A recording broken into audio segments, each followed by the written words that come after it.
दुनिया के 30 से ज्यादा देश भारत से मांग रहे हैं यूपीआई टेक्नोलॉजी। सिंगापुर समेत 3 देशों के साथ हुआ एमओयू। 2023 में कई देशों में लॉन्च हो सकता है यूपीआई।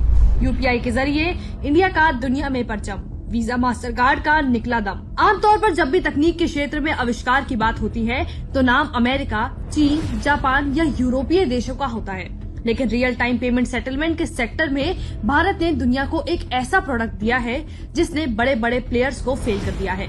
उसका नाम है यूनिफाइड पेमेंट इंटरफेस यानी कि यूपीआई, जिसने दुनिया भर में अपना परचम लहरा दिया है। दुनिया के 30 से ज्यादा देश भारत से यूपीआई टेक्नोलॉजी मांग रहे हैं। इन देशों की लिस्ट में जापान, रूस, France, Britain, south Korea, Malaysia, Oman, Vietnam, Cambodia, Philippines, Hong Kong, Taiwan जैसे कई नाम हैं। इसके अलावा यूएई, नेपाल, भूटान और सिंगापुर में तो यूपीआई के जरिए पेमेंट शुरू भी हो गया है। अब आप सोच रहे होंगे कि यूपीआई में ऐसा क्या है जो इतने सारे देश भारत से इसे लेने में जुटे हैं। दरअसल यूपीआई के जरिए रियल टाइम पेमेंट होता है।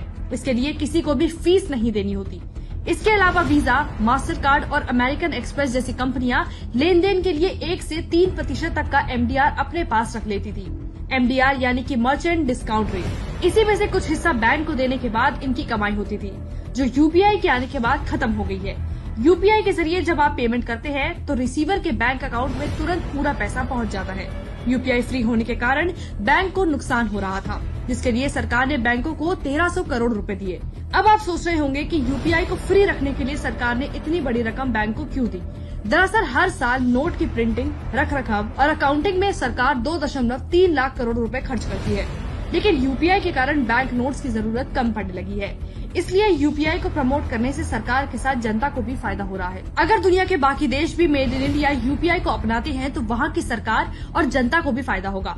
इसलिए दुनिया के 30 से ज्यादा देश यूपीआई की टेक्नोलॉजी मांग रहे हैं। यूपीआई की शुरुआत 9 बैंकों के साथ 2016 में हुई थी, जिसमें आज करीब 330 बैंक जुड़े हुए हैं।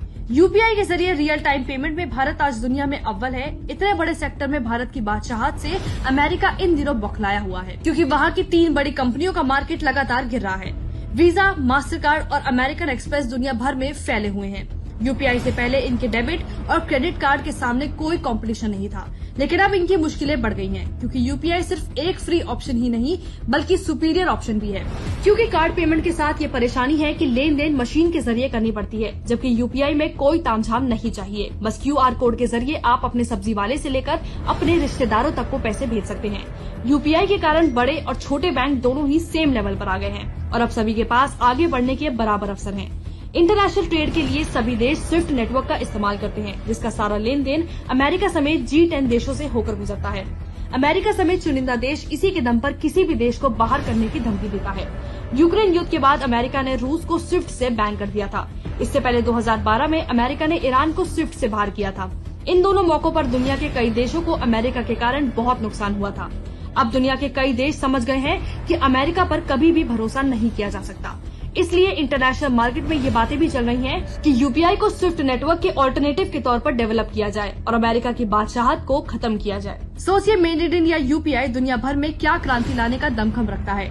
डिजिटल इंडिया के तहत जिस यूपीआई की शुरुआत लेन देन को आसान बनाने के लिए हुई थी, उसकी डिमांड आज दुनिया भर में है। ब्यूरो रिपोर्ट, एक भारत न्यूज।